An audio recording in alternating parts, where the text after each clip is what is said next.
Rev it up and welcome to Cars Yeah, show number 1703. Today, I've got a returning guest who was on about 5 years ago to see what he's up to today. Buckle up.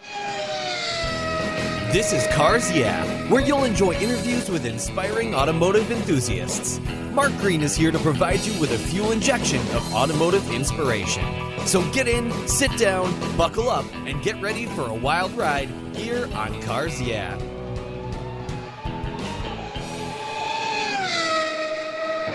Hello, inspiring automotive enthusiasts, and welcome to Cars Yeah. Today I'm in Bellevue, Washington. That's just up the road from Gig Harbor on a beautiful liquid sunshine day in the Pacific Northwest. That's code for rain up here. With a very special returning guest by the name of Randy Wells. Randy, welcome to Cars Yeah, my friend. Are you buckled up and ready for a fun ride? Always. Thank you for having me back on your show. Absolutely. Now, Randy was on the show. In fact, he was guest number 52. He was one of those very kind friends of mine that kind of helped me out and said, "You're doing a pod, what?" And yeah, I guess I'll be on your show, whatever you're up to. And so he was a very early in the top 100. In fact, I've always thought, once I get really successful, I'm going to have a giant party for my first 100 guests. Fly everybody into an island somewhere and have a big party. I'm not quite there yet, Randy, but your name's going to be on that list.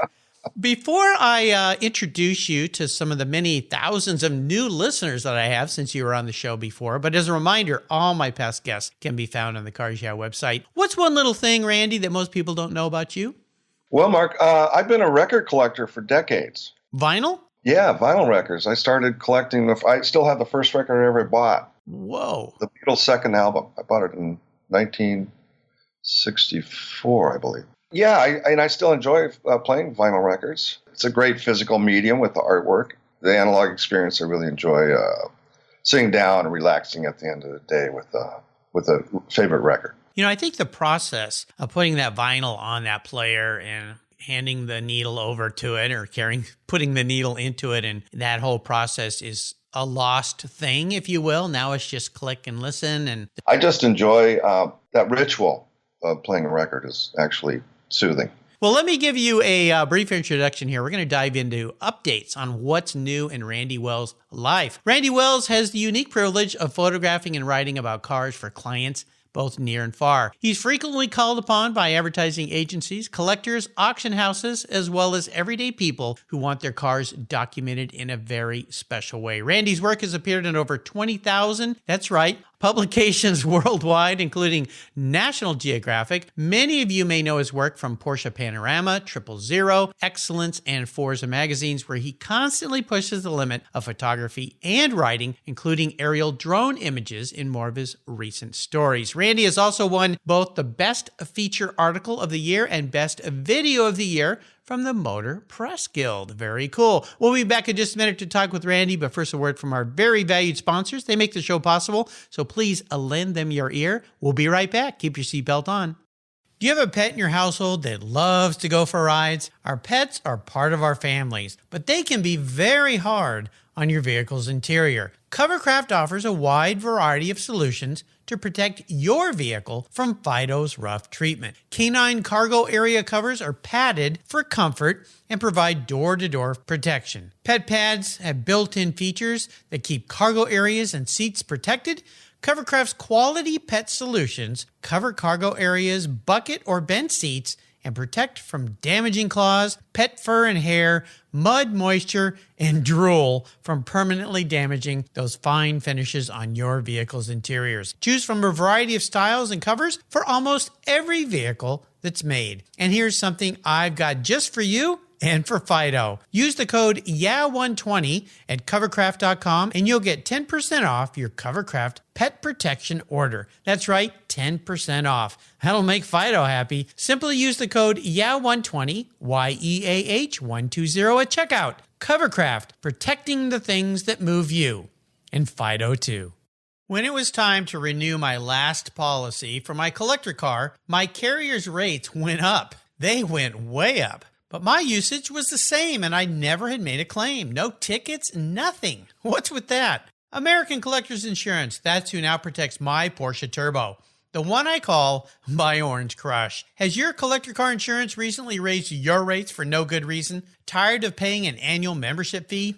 I was too. So I shopped around, I asked friends for recommendations, and found a winner that I can trust. And boy, am I glad I did. I'm saving hundreds of dollars. I can sleep at night knowing my baby is properly insured. American Collectors Insurance have been protecting vehicles since 1976. They provide me with an agreed value insurance policy backed by a history of taking care of their clients. What could be better than that? Give them a call for a quote today at 866-ACI-YEAH. That's 866-224-9324. And protect the ones you love like I did. American Collectors Insurance. Classic car insurance designed by collectors for collectors. All right, Randy, we're back. And as we start on this journey, I'm going to call a rewind of your life a little bit since you've been on the show before, but it's been a while.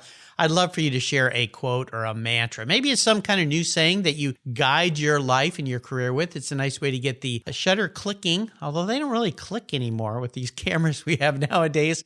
Maybe the wheel's turning here on cars. Yeah, so Randy, grab the steering wheel.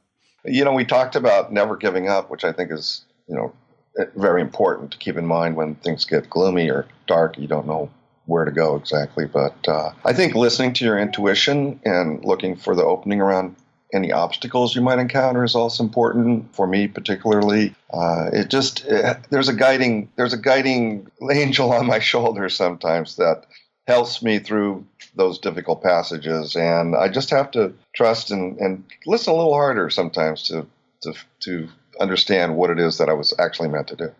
I love that. Listen a little harder and trust.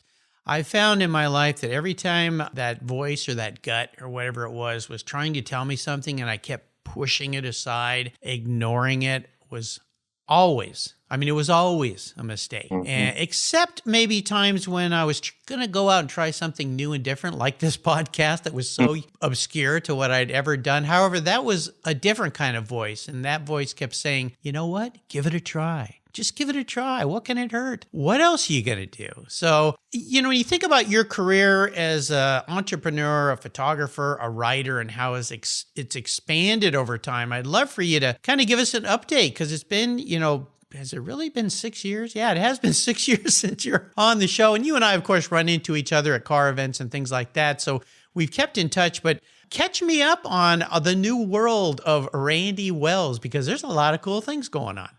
Well, thank you, Mark. I've been very fortunate, and even before we first met, but especially recently, in the past 6 years, it seems like things have really started to gel.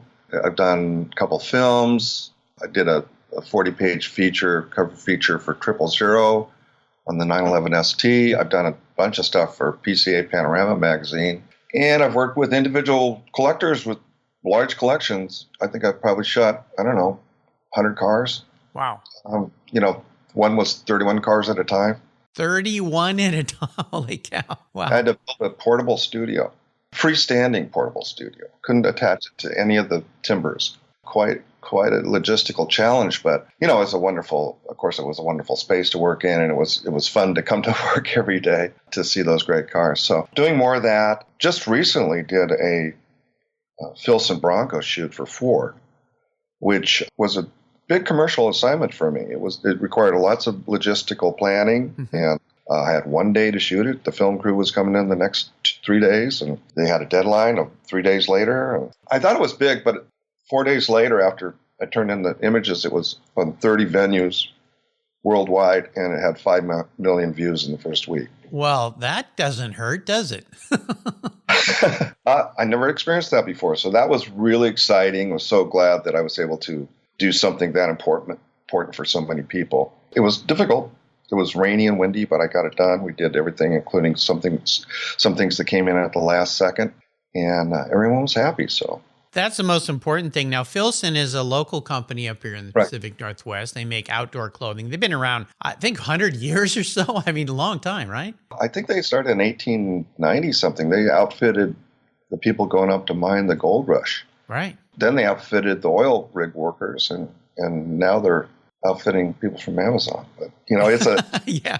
it's Well, a great it's a tough company. trek getting to that Amazon, especially if you got to go through downtown Seattle these days. Holy cow. They've got some great products.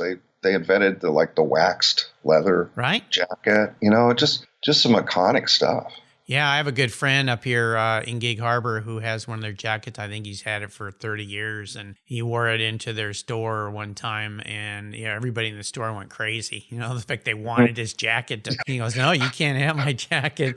Well, we'll give you a brand new one. No, can't have my jacket. So, but it's fantastic because you've taken what originally started as a passion for taking photographs, and you and I share a passion for Porsche, Mark, in particular, but you shoot much more than that. And you've stretched it and expanded it and scaled it in a lot of different ways. Let me ask you, for those people that are just starting in a career, because so many people, I want to be a photographer. Sounds so glamorous, sounds so easy. Well, there's a lot of competition with photography, especially with digital now. And everybody, in a way, I think that digital photography on our phones have dumbed down people's perception of good and great photography in a way. You and I go back to the old days of Polaroids and pulling them off in a studio and looking at them through a loop. And now you've got this beautiful big screen and you can go in and photo touch and correct and make everything perfect. So what are some of the ways that you found over time, other than persistence, which we've talked about, of continuing to scale and grow your business? Well, I think you have to shoot a lot. I think that's really the secret. I mean, if you're not, like you said, it's very competitive today, but it's also more democratic. I mean, everyone has an opportunity to post their stuff, but at the same time, there's a lot of noise, so it's sometimes hard to be heard. If you shoot and you really have a passion for it, and let's say it's cars, and you decide that you want to be a car photographer, you have to shoot a lot of cars. You can't just go to car shows where it's sometimes difficult with reflections and how close cars are and the people around the cars. But not that there's not good shots there. It's just that if you're going to really pursue it as something more than a hobby, you're going to have to do some really great work somewhere that's isolated with a great background and great light. And that takes time. Being open to learning more and never being satisfied, and being somewhat critical of your own work. People think that, I shouldn't be that critical, but people get attached to work. Maybe it took you a long time to do it, or it was a big effort. And then you get attached to the photograph, and the photograph's really not all that great, it turns out. Mm-hmm. And so you have to be objective and just be willing to push stuff. You don't have to trash it. Just put it in another folder. Just concentrate on the things that are your best work and try to improve on that. That requires a lot of discipline, and you've got to be you can't have too big an ego going into it. You have to be willing to be humble and always learn. Well, it's all about seat time, just like for racers. And you're right. Just go out and shoot. I've met some great people over the many years of being in the car industry, and some great people up here in the Northwest that have picked up photography as a hobby, and they've become very, very good at it. And again, I look at, why is that person... I'm looking at what they're doing in their other careers with this, but they're doing some really great photography. What is it? Well, they're out shooting all the time. It's exactly what you said. Everywhere they go, they've got a camera and they stop. And also they think, you can tell in the look, they think about what they're doing. Mm-hmm. And that's what it takes in commercial photography as well, like this Filson deal you just did. And by the way, again, congratulations on that. Holy cow. That was a score. That was very nice of them. They're great people. I love working with them. I think that you do have to be flexible, and if you can make your mistakes early when no one's watching, yeah, that's a good thing. So when it comes time and you get that big job, you're going to have to think on your feet. There are going to be obstacles. There's going to be changes in weather. There's going to be, I can't do this here. I got to, where else? What's my plan B location? That's got to be on your mind all the time. You don't assume anything. You're always looking for details, little things that happen together, and but you got to be open. You can't be locked into a schedule or a list. Well, especially when you get into shooting videos. Now, you've gotten into that as well, which is a whole nother spectrum, moving images, Very, very challenging. Yeah. But very rewarding, because the emotional impact you can make on the viewer is much larger because you have music and you have motion, like you say. And it's just, when it comes together, you have a great editor, which is really important, then, there's nothing that can beat it. It's just great. Well, it's great. Now, you've scaled in another way, too, and that's your writing, which you've done. And you usually see people sticking their writers or their photographers or their videographers. You're doing a lot of different things. Why did you decide? Is it just because you wanted to try new things and experiment with your creativity? I think I'm easily bored, actually. I don't know if you noticed, but as far as my editorial works, I don't really repeat myself. I always try to do different locations, different lighting, different angles. That's why I added drone. I just get bored. And I really don't like repeating myself in terms of the look. I like to keep changing it. There is a look to my work, and I always wanted to do film. I mean, I love watching films, and I enjoy certain directors, and cinematographers have been my focus for a while. And I love people. I love including more people in the shots, and with films you can do that. Writing's a challenge. I mean, right? Good writing is rewriting, and rewriting takes time. And you'd have to be willing to say, I know I've done this I've rewritten this thing 20 times, but I think it could be a little better, and that's not exactly what you want to tell yourself. Right. At that point, because you're tired. You've been reading the same thing for so long. Mm-hmm. But fortunately, it's like photography. It's practice. If you do it enough, you can get good at it. Even maybe you weren't born to be a writer, you can become a better writer. Right. Again, it's seat time. That's what I've heard with writers. You just sit down and write every day, whether you're in the mood or not. One of the things I found with writing, too, is what can you take out and still get the message through, right? Kind of a Hemingway approach. Exactly.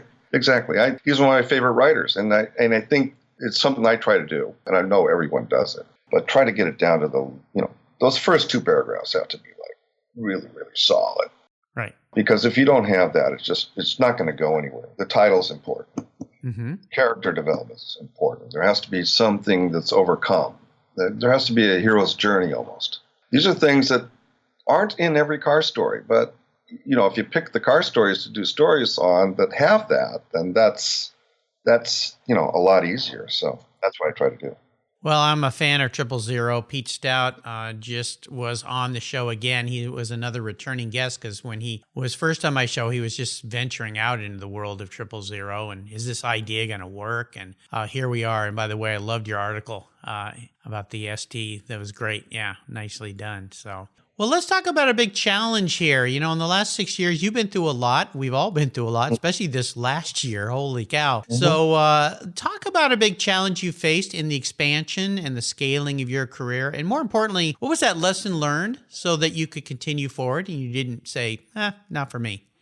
I think it's been, of course, we have to address the COVID-19 pandemic in the last year. That's been, really challenging for a lot of people. I think I've been a little fortunate. I haven't gotten sick, but I'm also, being a writer, I could just write articles for the stories I shot last winter that were just, ready to go. And I was able to turn in a lot of articles for magazines, and that certainly helped me through it financially, this latest gig. But I honestly have been very fortunate since we last spoke. I haven't had any big challenges other than trying to add to what I've already been able to do.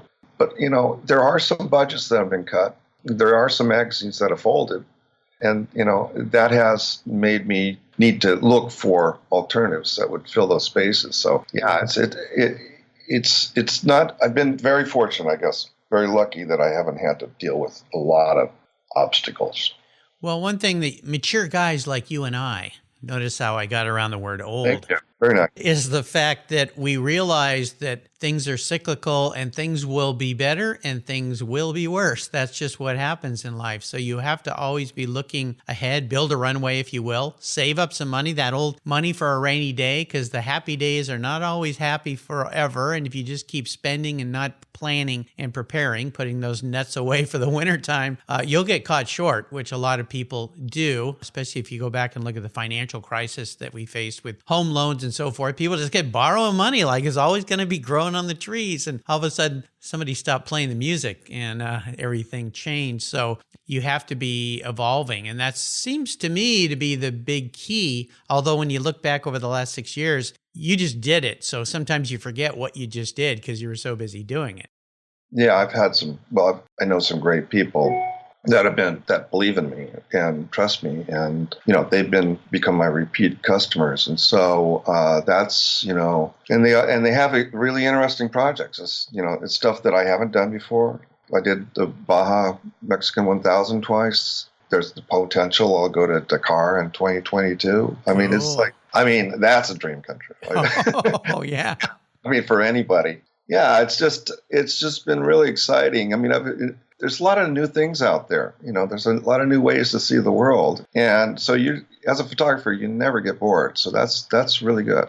Since you've been involved in photography and writing with so many magazines, obviously, and you mentioned earlier, we've seen the decline of a lot of magazines, actually a lot this last year. Now we're seeing a bit of a rise of some interesting magazines. I mentioned 000, Magneto, others that are becoming much more than magazines. They're not coming out every month. They're coming out quarterly, perhaps. They're much bigger. They're what I call keepers because, like the article you wrote for Pete, they're very extensive and they're things you can go back and refer to. They're kind of like, to me, they're like mini books. What are your thoughts on that progression and that change that we're seeing versus other magazines trying to just go online, which a lot of people seem to be resistant of?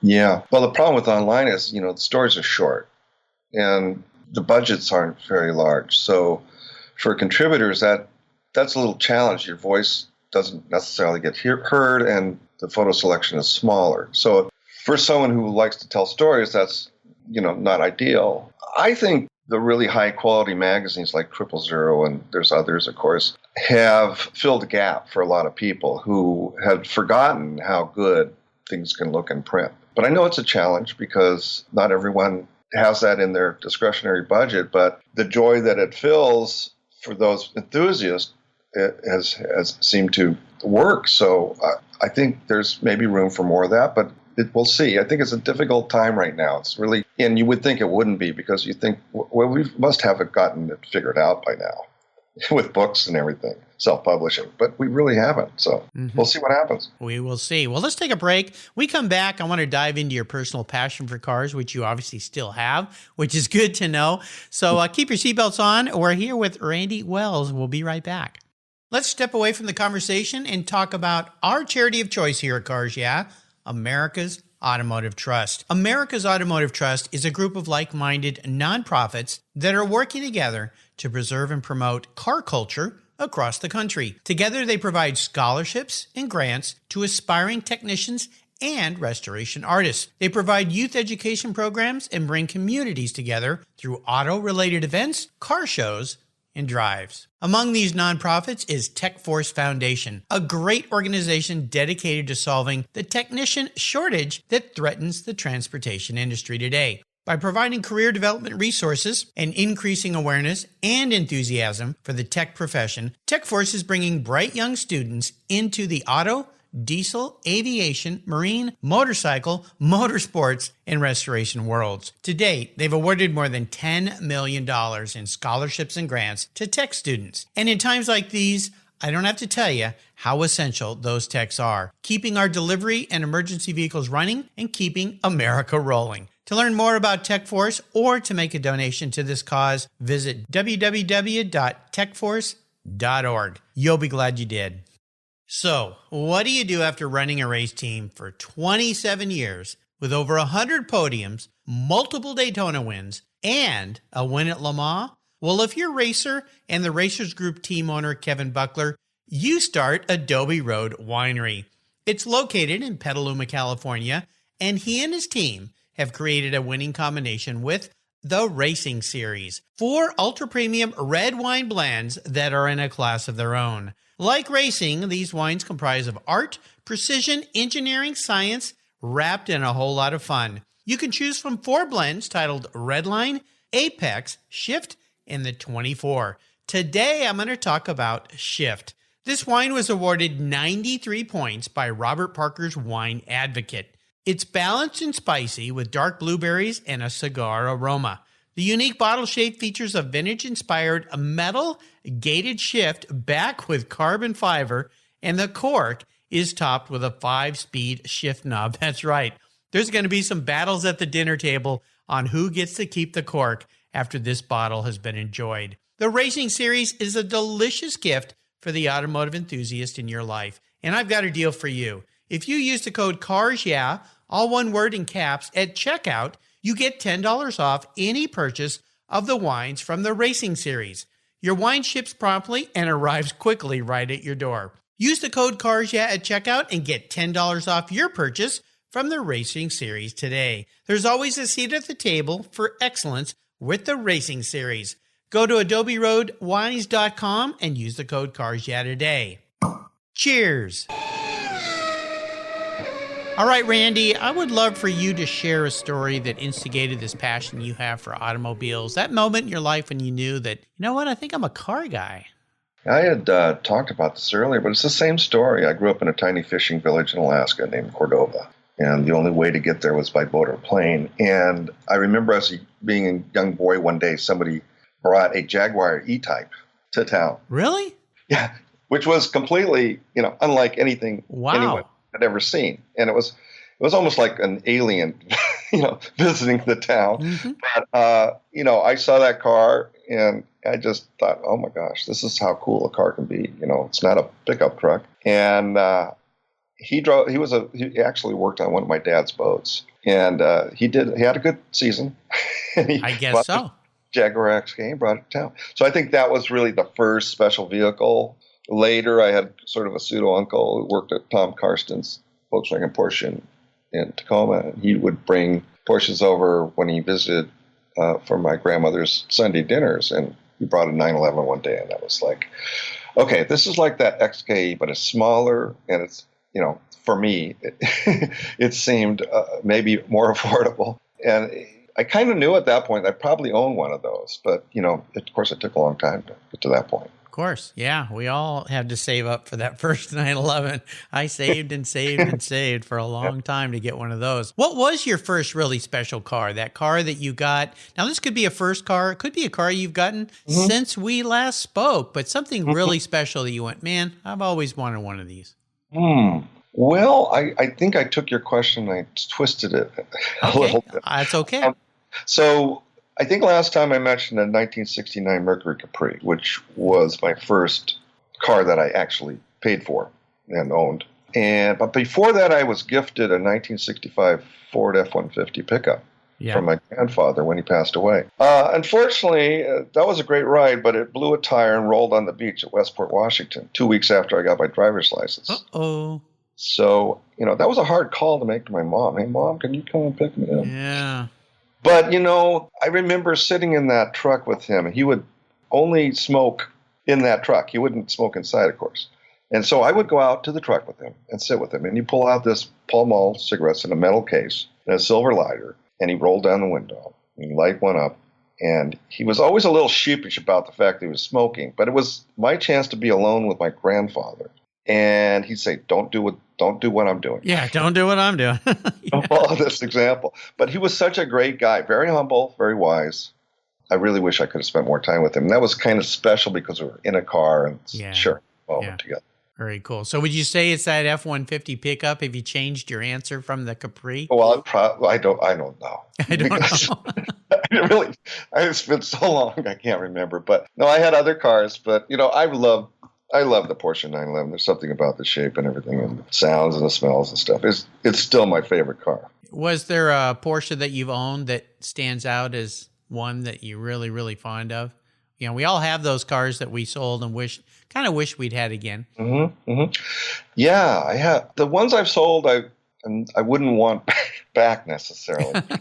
The ones I kept, I really enjoy. I have a 1972 911S in metallic blue. And I have a 1972 T that looks like an ST with a 3.6. That was built as an autocross car, and my partner Jeff Barson and I campaigned that for a number of years and did well. And it was a lot of fun. I'm glad I did it when I was younger. But the 72S is, you get in that car, it's like, oh, this is a special car. Right. Is, leather sports seats and the whole soundtrack, with that mechanical fuel injection intake, and just, oh my gosh. I took somebody for a ride. One of my neighbors was wanting a ride, so we went up I-90 towards the pass, and I was like, oh my gosh. Well, I had one of those for a long time. Yeah. Yeah, great car. Really enjoyed it and really, really fun. So yeah, there's something about, I don't know, 72s, you know, that special year, but also the engine and so forth. Mine had problems for a long time. It just never ran quite right. I took it to multiple mechanics. They spent a lot of money, but nobody could ever figure it out. But finally, a local guy here said, it's your throttle bodies. You need new ones. When I picked that car up, I thought it was a different car. Did you put another engine in this thing? He said, you were only getting like 73% power out of that thing. And I literally was that close to selling it. I was so disappointed in it. And all of a sudden I went, okay, now I'm in love again. So that was great. Yeah, very cool. Well, here's a bit of an introspective question for you, Randy. I'm going to get into your head a little bit here, okay? If you woke up tomorrow and you were manifest as a vehicle, now this isn't what you want to be, because we all want to be something cool, sexy, sleek, fast, right? This is more of your personality in a vehicle. Yeah. What would Randy Wells be? And more importantly, why? It's the same answer I gave before. Come on. I expected some evolution going on here, pal. Well, no, sometimes you get stuck. It's just okay. It's just the perfect answer. It can't be anything else. So 1954 Porsche Speedster that's me. I mean, it's not that complicated. It's kind of simple. What you see is what you get. And but I think it's one of the most iconic cars ever, no matter what mark. And that would be the car. Now you picked a 54, so that's a pre-A versus a later Speedster, right? Right, correct. So why, I got to dig a little deeper here, since you gave me the same answer. Yeah, why sure. the pre-A versus the Speedster that so many of us think about, the 57, 8, 56? 57, 58, a lot more common. 54, they only made a few. They didn't make okay. a couple hundred or so.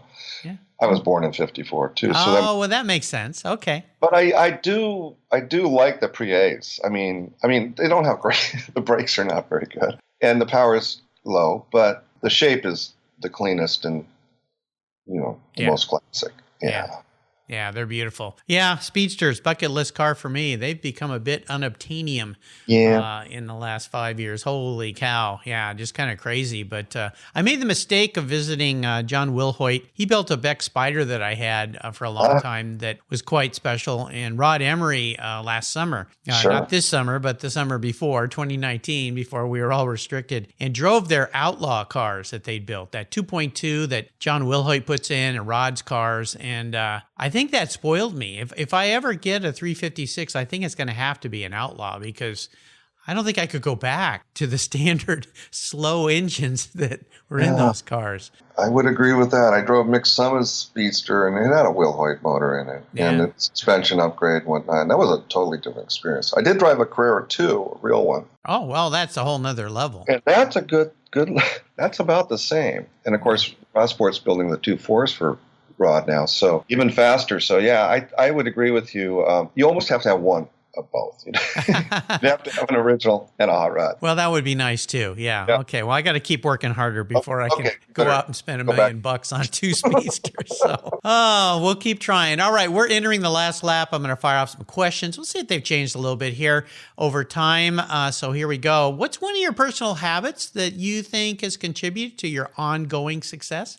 I think I mentioned curiosity. I think as a writer, you almost need to be that kind of person, because you don't really stop asking questions until you get the real answer. And sometimes that takes a while. And a disciplined work ethic, I think that's something my dad instilled in me. It's just really important as a individual like yourself who is building a business, and you just have to show up every day and go to work, and you can't, you got to make a list. You got to check everything off the list when you get it done. And if you don't get it done, it stays on the list, and you just keep at it. And it's got to be almost a drive to do it. It's not, you can't have a wife telling you to do it. You've got to do it yourself. So, you just want to do it.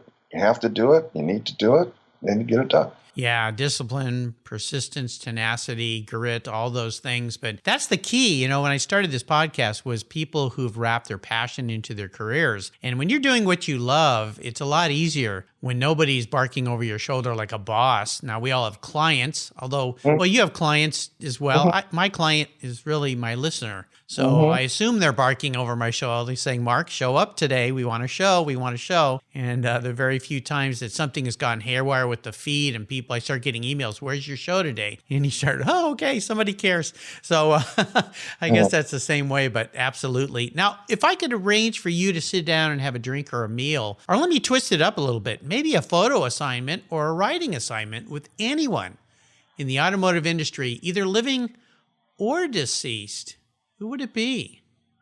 Ayrton Senna, I think. Yeah.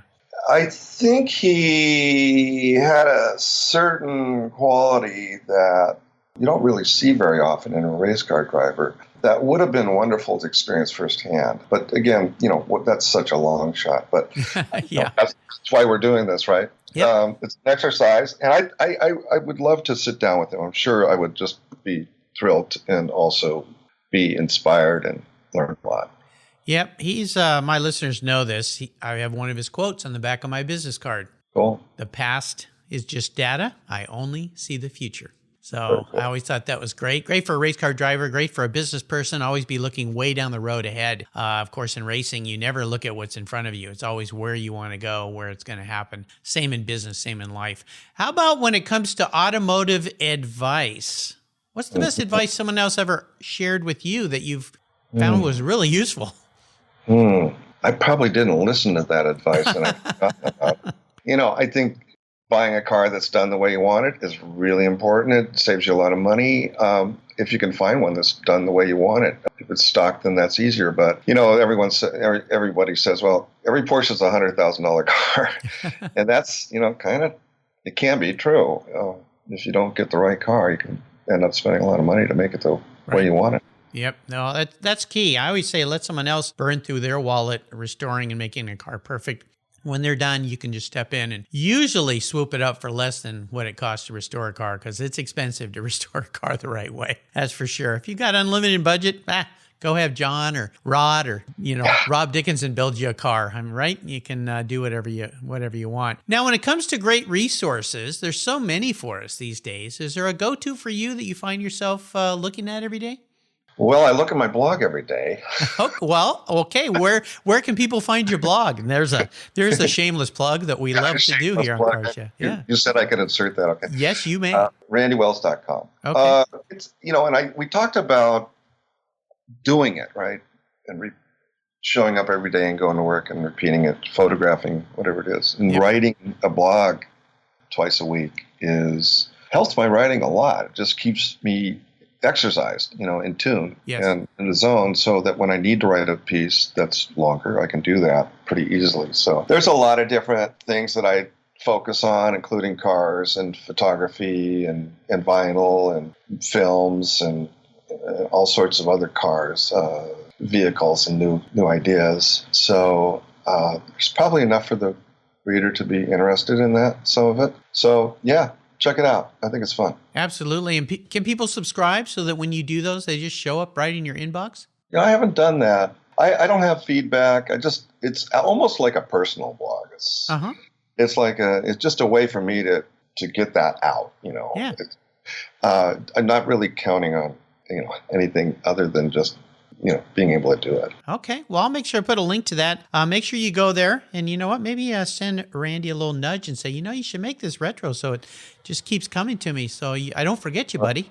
Okay. Maybe that's something that you strive for. We'll see. That's the marketing guy in me. Thank you, Mark, for that. Appreciate it. You're welcome. How about a book? Is there a great book you've read maybe in the last year with this little extra time we might have on our hands here? Although last I heard we all better get down to Costco and buy toilet paper. I guess there's a run on that again. Heaven forbid. Oh, I can't believe it. Can't believe it. Yeah, exactly. So how about a book? Is there a great book you'd like to share? I'm going to give Randy Leffingwell a plug. Oh, nice guy. Yeah. He's been a good friend, but beyond that, he's a great writer, and he's been a great editor for me when we did Road Scholars magazine. He's been working on a book called Porsche Racing History. That's going to be 2 or 3 volumes. I think it's coming out in a year or so. And I'm saving up for that one because I can't afford Time in Two Seats, so I'm going to buy his book. Yeah, well, you should have bought Time in Two Seats when they first came out. That's what I did, See, I'll learn my lesson and I'll buy Randy's book. It was pricey back then, too, but I'm glad I did because now they're hard to find. Well, Randy's been a guest here. Took me a long time. He's a bit of a humble, quiet guy and a little shy. I finally got him on the show. And, when Pete was on a couple of weeks ago, he said, the book I'm going to recommend, which you're doing, is Randy's book that's coming so that we can nudge him to get this book done because it's going to be so spectacular. So, Randy, here's another one, buddy. You got 2 sales. No, actually 3. Pete, Randy Wells, and Mark Green. We're going to buy your book. So, I'm sure a lot more people will as well. All right, we're up to the checkered flag. See if things changed a little bit here. I hope they've evolved a little bit. We'll see. Yeah. I'm going to buy you a collector car today, anything you want. So my listeners know all the rules to the game. So what's it going to be? Well, see, last time I picked a 2003 Porsche Carrera GT, which you had to nudge me, coax me into deciding on because I was waffling between that and the 87 Ferrari F40. But in the meantime, I've been able to experience a 1971 Porsche 911 ST. Okay. With a 2.5 short-stroke motor and the twin plug and nearly open exhaust, and first 3 gears to 8,000. Just convert. And that was the car that was on the cover, 000. That's known as Sloopy Jr. The garage manager took me for a spin in that. That's such an awesome. For people that love Porsche 911s, that soundtrack and that feeling of acceleration that goes on forever is just incredible. That would be, if I could afford a car and it were for sale, which I don't think it is, that would be it.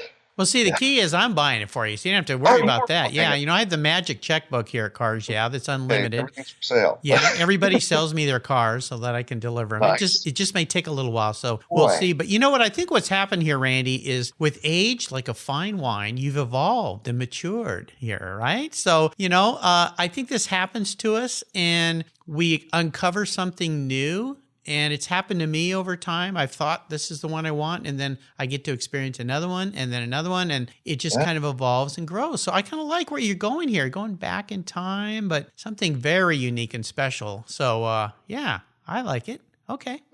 Yeah, my sell-by date is not over yet, apparently. So no, not yet. No, you're still good. Yeah, you've been kept in the right refrigerated room, so you're not quite pickled yet. So, Thank you. Good sign. Oh, my gosh. Well, Randy, this has been great to catch up with you. I love it when I have guests that have not been on in a long time to catch up to see where they've come. I'm really, really proud of you, buddy. What you've done, how you've evolved, how you've grown, how you've scaled, the fact that the key here is change. The key here is evolving. The key here is to try new things, do new things, and the other key is persistence. You just keep doing what you love and expanding and growing, and that's what you've done. Now, before I let you go, could you offer us a little parting piece of wisdom or guidance before you rip off into the beautiful Pacific Northwest mountains in that 71 ST? Oh, my gosh. Nice thought. Well, yeah.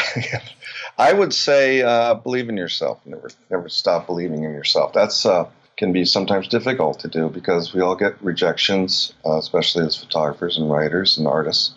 And, you just have to keep the faith and saying, no, I think I actually am pretty good or could become pretty good if I just keep after it. Maybe I shouldn't give up just yet. I should believe in myself but see what my deficiencies are and then fix them. Yep. No, it's great advice. Absolutely. Can't tell you how many times on this crazy podcast journey I've thought, maybe I should go do something else. This is difficult or challenging or whatever it might be. And then I go, no, you know what? I'm going to stick with this. And then something happens, a listener sends you a nice email. Hey, really enjoyed this show. Or someone says, hey, that guest changed my life. They gave me the courage to go out and try something new. And that's what Cars Yeah is all about, is inspiring other people through talking with inspiring people like you. So thank you so much. Again, what are all the different ways people can keep up with you and see and read and hear all the great things that you're up to? Well, my handle is cars.randywells. And that'll get you, if you just Google that'll get you to all the websites and the blogs and the Instagram and all that. So that's really simple and easy way to get to see more of my stuff. I want to thank you so much, Mark, for having me back on. It's been a real a gift and a pleasure. Well, thanks. Yeah, it's always good to catch up with you. And I'll make sure I put links to every way you can keep up with Randy. I encourage you to, because you're going to not only see some very cool things, you're going to experience some very cool things and read some very cool things. And you know what? Next time he's on the show, who knows where he's going to be. So we'll keep in touch. Stay safe, my friend. Listeners, you can find everything on his show notes page on the Cars Yeah website. Just go to carsyeah.com, type in Randy Wells, just as it sounds, is how it's spelled, and you'll find everything right there. Thank you, Randy, for being so generous today with your time and expertise, and for sharing an update on your life, my friend. Until you and I talk again, and they let us all out of lockdown, I'll see you down the road. Thank you, Mark. This has been great. If you're listening to Cars Yeah, you probably spent some time working on your favorite ride. But how confident are you working on your finances? You may be able to rebuild a fuel injection system, but can you decipher the details of a mutual fund? If you're like me, investments, insurance, annuities, budgeting, and other financial concepts may seem a bit daunting, but what if I told you there's a book that describes these subjects and more in an easy-to-read and a very humorous way? My friend Chris Kimball, CFP, a longtime sponsor and past guest here on Cars Yeah, has written that book, and it's titled The Saga of Ike and Penny, a couple's humorous journey through the confusing world of finance. It's a fun look at things you need to know, everything from investing to effective ways to get rid of credit card debt, and it's probably the only book on finance with a VMAX on the front cover and a classic Mini Cooper on the back. The book's available at Amazon for just $10, and this book will dramatically improve the direction of your financial future. I gave copies to each of my children. All securities are through Money Concepts Capital Corp. Christopher Kimball Financial Services is not affiliated with Money Concepts Capital Corp. Get your copy, The Saga of Ike and Penny, today. Thank you so much for joining us on today's ride here at Cars Yeah. Drive on over to carsyeah.com to find show notes and inspiring automotive fun. Download your free copy of Filler Up, a fun book filled with gorgeous photographs of fuel filler fun, including quotes from more inspiring automotive enthusiasts. Download your copy today, and we'll see you next time on Cars Yeah.